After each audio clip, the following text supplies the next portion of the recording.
Welcome to the Under 8 podcast, a 3 times per week college basketball show brought to you in under 8 minutes. At the time of recording, it is Thursday, March 7th, 7:30 p.m. My name is Josh Mullenix. On today's pod, Tennessee wins the SEC regular season title and some updates on both the bubble and the Big 12 race going into the final few days of the regular season. It's all right now on the Under 8 podcast.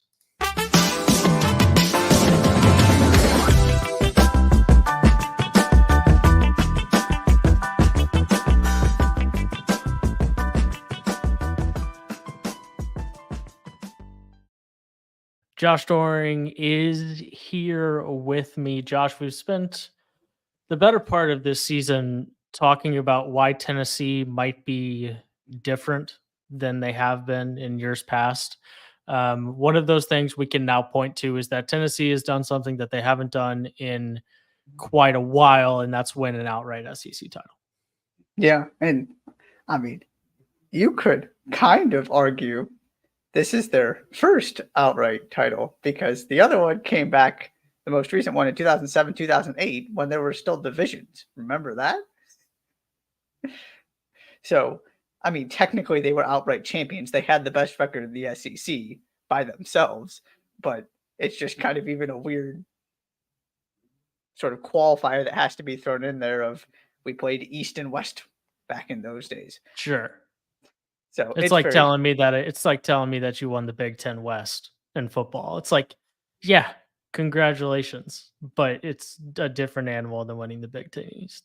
Right. But it's also but it's just a caveat. Right. And it's also different in basketball because you do play everybody, but then you play why we ever had divisions in basketball for the first place. I don't know. But anyways, congratulations. Yeah, Tennessee. And they did it with the performance that I was looking for. We had been talking about this idea of they hadn't had that game where they dictate with defense. They go play a really good opponent, and you just feel like their defense wins out. Well, they were just saving it until they needed it to go clinch the outright SEC title, because that is exactly what happened in this game.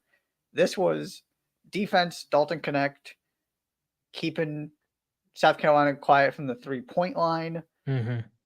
And I was looking back. The best team they've held under 60 points this year before this game was Texas A&M? Syracuse? Under 70, maybe Kansas on the under 60. Oh, under 60. Oh, then yeah. I mean, right. Under 60, like 60 is not a lot of points. Right. It's a very difficult thing to do. That's just kind of what you associate with Tennessee, is that they're able to do it to almost anybody, right? When their defense is at its best. And They just haven't had those kind of wins this year because they're so much better offensively. They haven't had those wins, or they haven't had to have those wins? Because those are two different things. Yes, both. Sure. They haven't done it because they haven't needed to. Obviously, they're doing just fine. Yeah. Right. So it was very, very positive for me to see that this was still in the cards to go into South Carolina's building, knowing that they needed to win to keep their hopes of an SEC regular season title alive, and to do it with defense first and Dalton Connect and what we kind of expected this Tennessee team to look like. So, yeah, very, very positive all around. I said this a couple weeks ago, maybe last week sometime, but this idea of, I feel like at some point they're going to win a game where they don't score that many points, but they just tell Dalton Connect to take as many shots as he wants to. Mm-hmm. And that's kind of what happened. Like, he got 26, but it took him 23 shots. And, I mean, Jonas Adu was solid, but it took him 13 shots to get 14 points. And the rest of the starting lineup and really the rest of the team was not very good from an offensive standpoint. But I think that is a formula that they can get through one game if they need to, which is, Dalton, just go take 25 shots. And if it takes you 25 to get 30, then fine. Because if we just know we have to lock in defensively, and you can get us to 63, 64, 65, 66 points, that we feel like we can win that game. Right. If you can just get to 25 plus and we can hold the other team under 60, the rest of us can get the 35 that we need or whatever it is. Absolutely. The other thing I wanted to talk about real quick here because I feel like it's time now to reflect on these seasons. I did some of this with Purdue after they won the Big Ten title. So this team right now is 24-6. That 2007-2008 team that won the SEC outright regular season title. That was the Chris Lofton team, I think. Yes. Yeah. I was thinking that's the team that played Memphis, right? Correct. When it was like 1 versus 2. Yeah. That team and the Grant Williams, Admiral Schofield team had 31 wins, and I believe they both got to the Elite Eight.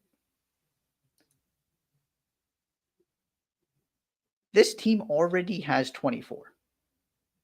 It could be 25 by the time the regular season is done. Mm-hmm. And you and I both feel, I think, pretty strongly they've got a good shot to get into the Final Four. And they very well may end up as number 1 seed if they have a good enough showing in the SEC tournament. This might be the best team in the history of this program. They are in position to have an opportunity. They are giving themselves an opportunity to do that. Obviously, they're not there yet because Bruce Pearl had some great teams and Rick Barnes has already had some great teams, particularly the two that won 31 games and made a deep run in March. But, right, haven't gotten to the Final Four. Haven't won an outright SEC title since 2007, 2008 until this team. I'm just very curious to see how far they can go because of course, we know this team is really, really good. I'm not sure we're fully appreciating how historically great this season has been for this program and what it could be, not just because they can make the Final Four, but what they have already done and what this could be if they win enough games, both in the SEC tournament and the NCAA tournament. Yeah, I think there are a lot of things that suggest that that's the case. One, until this year, they'd never been top 20 in both offensive and defensive efficiency. They're 20th right this second in offensive efficiency. They're 3rd in defensive efficiency. They've never finished the season in the top 5 at KenPom, and they hadn't finished the season inside the top 10 until 3 years ago in 2022, and they're about to do it for a 3rd straight year. But there are assuming that they finish the season strong and win a couple games in March, I find it hard to believe that March, in the actual tournament, that I find it hard to believe they don't finish inside the top 5 at KenPom this year, which would be a first. So, we talk about Dalton Connect kind of being the reason why this team is different, other than because outside of him, there's not that many things that are different from last year's team. But putting him in on a team that was already, regardless of how you feel about them in March, was already super high level. Right. It's the math computes that this has been a special season. Yeah. Sometimes I don't think we take enough time. Now it's going on and on about this about Purdue as well, to appreciate just how difficult it is to put together a season like this. Mm-hmm. And every year there are teams that do it. And Tennessee is certainly one of them this season. And now, we get to see how far they can take this. In the Big 12 outright is not a foregone conclusion just yet. Where are we sitting on Thursday, March 7th? Well, there were some ups and downs on Wednesday night here. Houston's losing at halftime. Mm-hmm. And so you're going, well, maybe.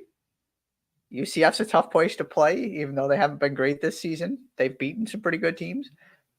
Can this actually happen? All of a sudden, is Houston playing Kansas to even have a shot at a share of a Big 12 title? Mm-hmm. And then Houston does what Houston does. I mean, they couldn't hit a broadside of a barn in the first half. They started making some shots, making some plays. They got control of that game. You go, okay, they're doing what they're supposed to. And then Iowa State tips off, and they're doing fine until BYU goes on a heater. And all of a sudden, they're down double digits at home in the second half. And you're going, are they really going to blow their chance at a regular season title in their final home game when they're undefeated? Mm-hmm. And then they pull it together, get a bunch of stops, start making some plays. Won that second half by 16, by the way. Yeah. And needed most of those points to make sure it happened because BYU just, even when Iowa State rallied and the crowd got back into it and they retook the lead, BYU would just not go away. So ultimately, these two teams who have been so good all season, both, I think this is very fitting how this is going down to the wire here. They both, in games where they didn't play great, did what they had to do, found a way to win. Iowa State now has your undefeated season at home. Houston can do the same thing if they beat Kansas on Saturday. And Houston has the slight edge. They are the better basketball team. So it's all there for the taking for them. But Iowa State is not going to just let this thing go, especially not in that stadium with Hilton Magic. So here we go. It's not quite finished yet. To be fair, Kansas State winning on the road at Kansas State is certainly not a foregone. No, yeah, they got to do their part too. Yep, to make sure that right. I mean, it hasn't been the magical season that last year was for Jerome Tang, and the last month or so has not been super kind to the Wildcats. But that's they beat BYU. They beat BYU at home like a week and a half ago. So it's definitely not a foregone conclusion, but it is quite something that that a season that began with the AP poll that had Kansas at the top of it, that this Big 12 season is ending.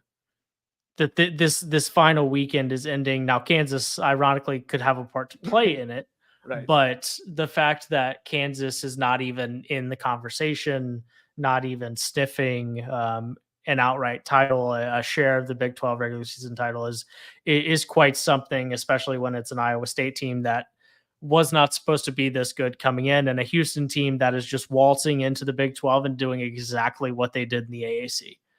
Which is win an alarming amount of games at an alarmingly efficient level and just forcing everybody to win so many conference games just to keep up with them. And not even doing it at full strength either. Right. I mean, they are banged up, and it just seems to keep getting worse. Mm-hmm. Your guards are still there, but specifically on the interior, they have some availability concerns right now. And still doesn't matter. Still finding a way to win games, doing what you expect Houston to do. One thing before we get out of the Big 12, tangentially related to these games. I am now putting BYU in the same category as Kentucky. These are the two teams I have absolutely no clue what to do with when a bracket comes out. Because on the right night, they will beat anybody. That BYU offense is basically unguardable if they hit threes. And that's what happened. But they haven't, they've beaten one team that I'd be like, wow, you beat that team, since they beat Iowa State in mid-January. Right. And they do have wins over Iowa State and at Kansas. I mean, but I don't think Kansas is any good. But scoring 76 points is not beating anybody when you can't miss. That's not what that is. Right. Now that's also a place that nobody else has won this year, correct? You can tell me everything you want about Kansas. I don't think Kansas is any good. I don't think Kansas is particularly great either, but they're very tough in that building. My point just being, I watch BYU and sometimes I just go, I don't know how you guard those guys. Because they've done this to Iowa State now twice, where there's a 10-minute section of the game, one of the best defenses in the country, where they're just getting wide open three after wide open three and back cut after back cut. Now, what happened in this game was they stopped making shots and all of a sudden their offense fell apart. I don't think they're going to do it game after game. I don't necessarily see a deep run here. Where I put them in the same category, and Kentucky obviously has a higher ceiling. Where I put these two teams in the same category, though, is if I am a 1 seed and I see this team in that 4-5 matchup, for example, these are two teams I want no part of, because it might just not matter how well we play, that if everything goes right for them, they're as dangerous as just about anybody in the country. Yeah, I just disagree with you here. Yeah. Just wholeheartedly. Okay. You're talking about the 130th best 3-point shooting team in the country. That's what BYU is. Right. And that's the problem, is that they're not even a top 3. They're not even a top 3 Big 12 offense in conference play. They don't. And they just scored 63 against Iowa State. No, it looked a lot better in the first half before it fell apart in the second half. But even in the second half, they were getting good shots. To me, they have the most visually appealing, smoothest offense in the country. I love watching them play. They just don't always hit shots. And more often than not, they don't hit shots. And so it's not as daunting as Kentucky, who just scores 100 points sometimes. But yeah, sure, but I like believe they're in the not ceiling. any scarier than any other team that's a 4 seed. They're not any scarier. They're just not. I'll have to see how I feel about that when the brackets come out. We'll revisit this. Okay, which 1 seed is scared of BYU? I do think, well, Purdue could be an interesting matchup.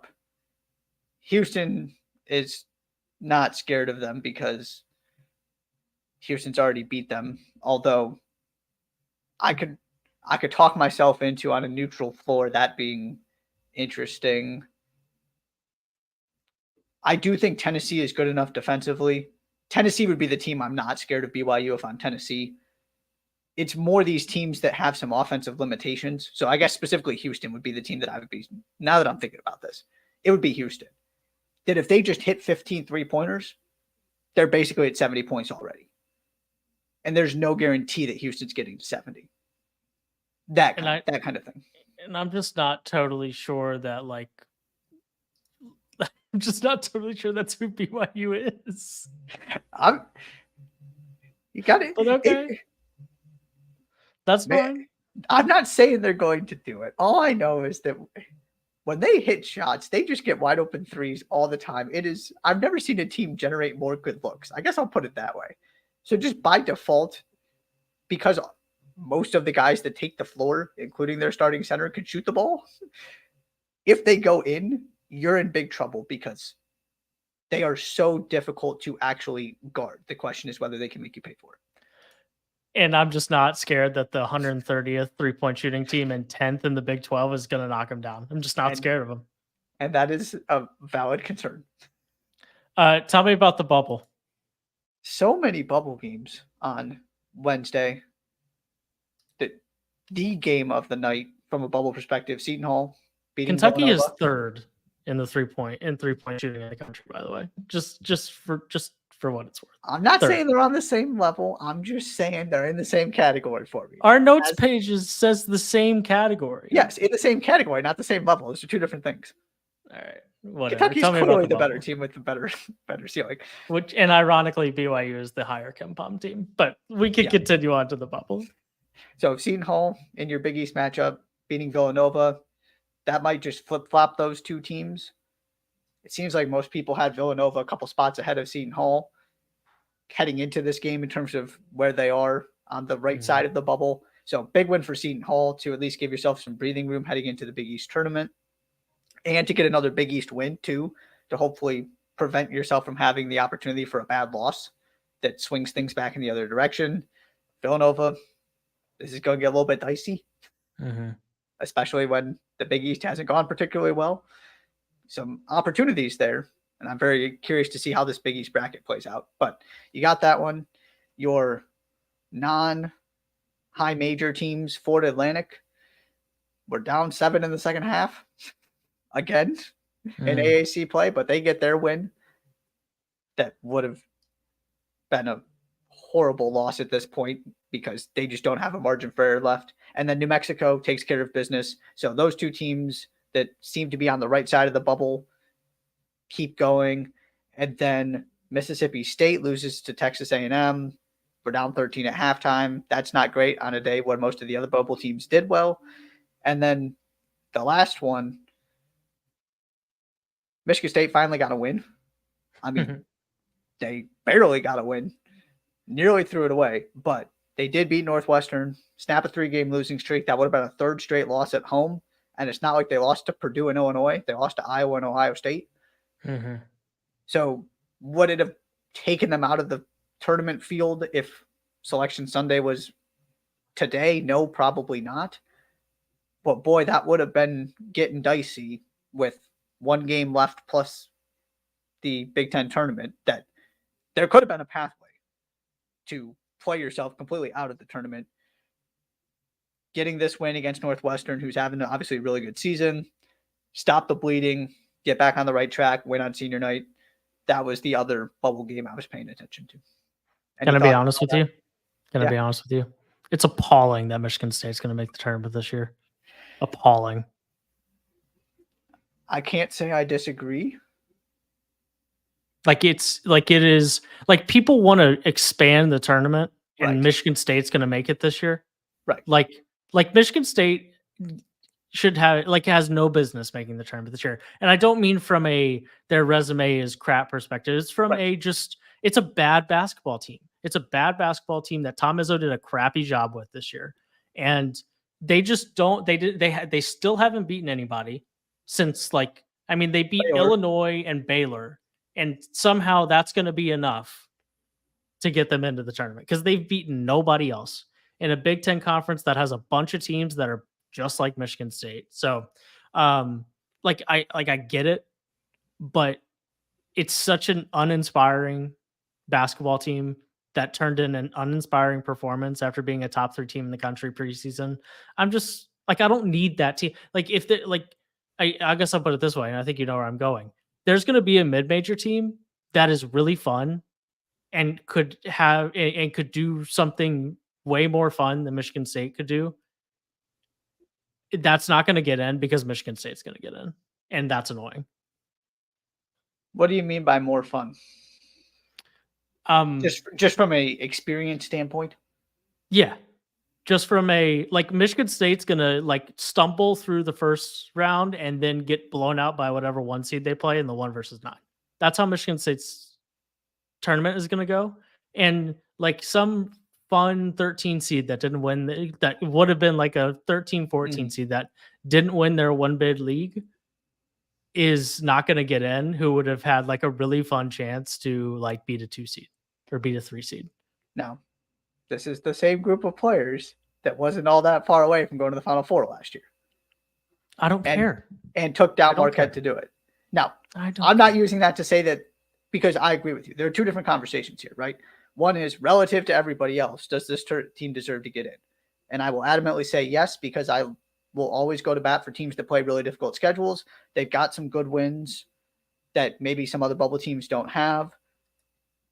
I want this team in based on resume. Now, whether a team with this resume deserves an opportunity to play for a national championship and an opportunity to go knock Marquette out and end Marquette's season like they did last year when Marquette was clearly miles ahead of them, that's where I'm with you, that I would be more than happy if we cut this tournament in half and brought it down to 32 teams or something. Because I am, and that's what you were basically acknowledging, right? Is it's 2 different things here. Whether they deserve to make it based on being one of the best available teams for the spots we have to fill, and whether we should have this many spots to fill in the first place.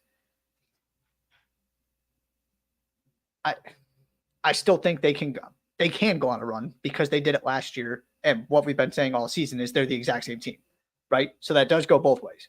As in, they're not that impressive. They're kind of just stumbling through. And also, that team that was not very impressive and stumbling through beat Marquette and then nearly took out Kansas State as well. Yeah, and by the way, they almost went to the Elite 8. They didn't almost go to the Final Four. They almost went to the Elite 8. Yeah, okay, fair. And then you're 1 game. You won 2 games instead of 4. You didn't almost go to the Final Four. Sure. Who knows what I had? Fair. They were very, very close to making the Elite 8. Let's put it that way. Yes, that's fine. But they were not close. They were halfway to getting in the Final Four. Halfway. By definition. Well, they won 2, so they would have won. They would have been halfway to a national championship. Well, they won 2 games. Right. You have to win 3. Right. Okay. So you're not counting the Kansas State game. No, because you didn't win the Kansas State game. Okay. I mean, went to overtime. But you didn't win it. You got halfway to the Final Four. You got halfway.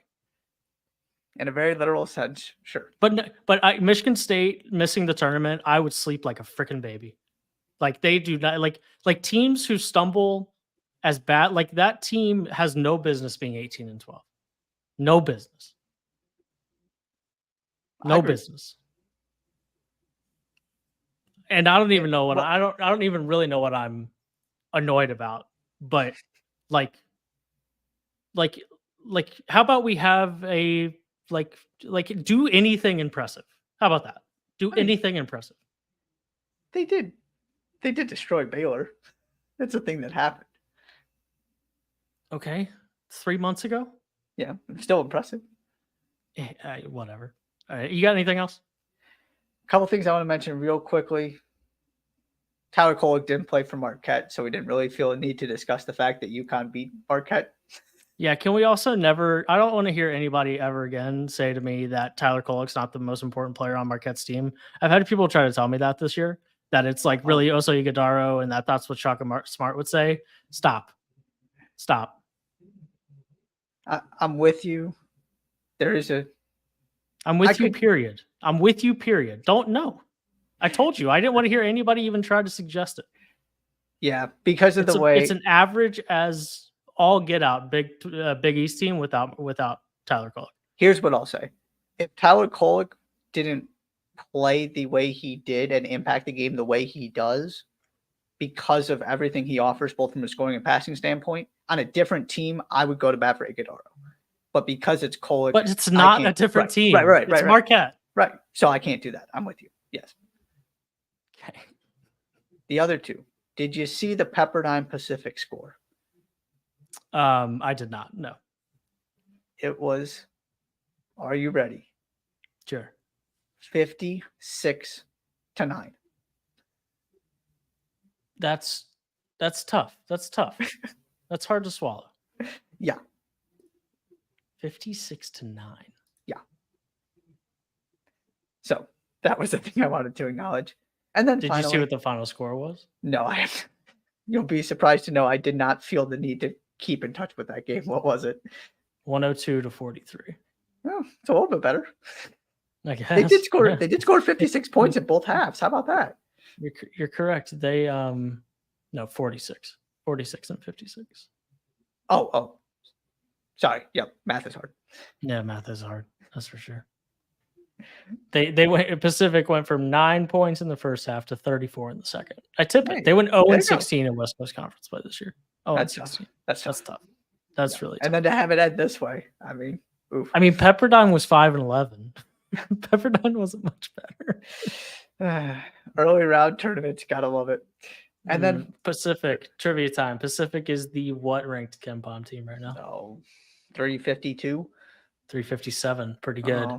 Pepperdine 221. So there you go. All right. Last thing. So in this world of Victor Wembanyama, Duke now has not one, but two skilled 7-footers coming in next season. This is going to be something. I don't know what, but it's going to be something. Yeah. And John Shire can recruit. Yes, that I was aware Not that we didn't know that already, but yeah, I am. I'll go ahead and be the wait and see guy in terms of watching a college team try to figure out how to play 2 7-footers. I mean, like they'll both be awesome in theory. They are both awesome. Yeah. But it's not like they're going to take up each other's space. Yeah, but it's still it's still 2 7-footers. But it's 2 7-footers on the floor. Yeah. And the word space means something completely different than in the college game than it does in the NBA game. Sure. It's so that's not like I'm like that's not me saying that it won't happen. That would go on the list of things that are fascinating. Just watching how that plays out. Yeah. It's one of those first world problems. Yeah. Because most 7-footers as freshmen in college are not. No, they're not these 7-footers, but it's also like there's typically like some rough around the edges stuff with most 7-footers when they're freshmen in college. Even the utmost elite 7-footers. Yeah. So it's just interesting. Are these guys going to go 1-2 in the NBA draft? We've got more time to talk about this, but there are some very interesting angles to this. Indeed. All right, Josh, anything else? Well, let's get out of here. Under 8 podcast in 29 minutes. Sure, I think that's a record. Thursday, March 7th. It is 8 o'clock. Be sure to subscribe to the podcast wherever you listen to your shows. Follow the Under 8 Pod on Twitter. Subscribe on YouTube. Thank you so much for being here. We will see you next time.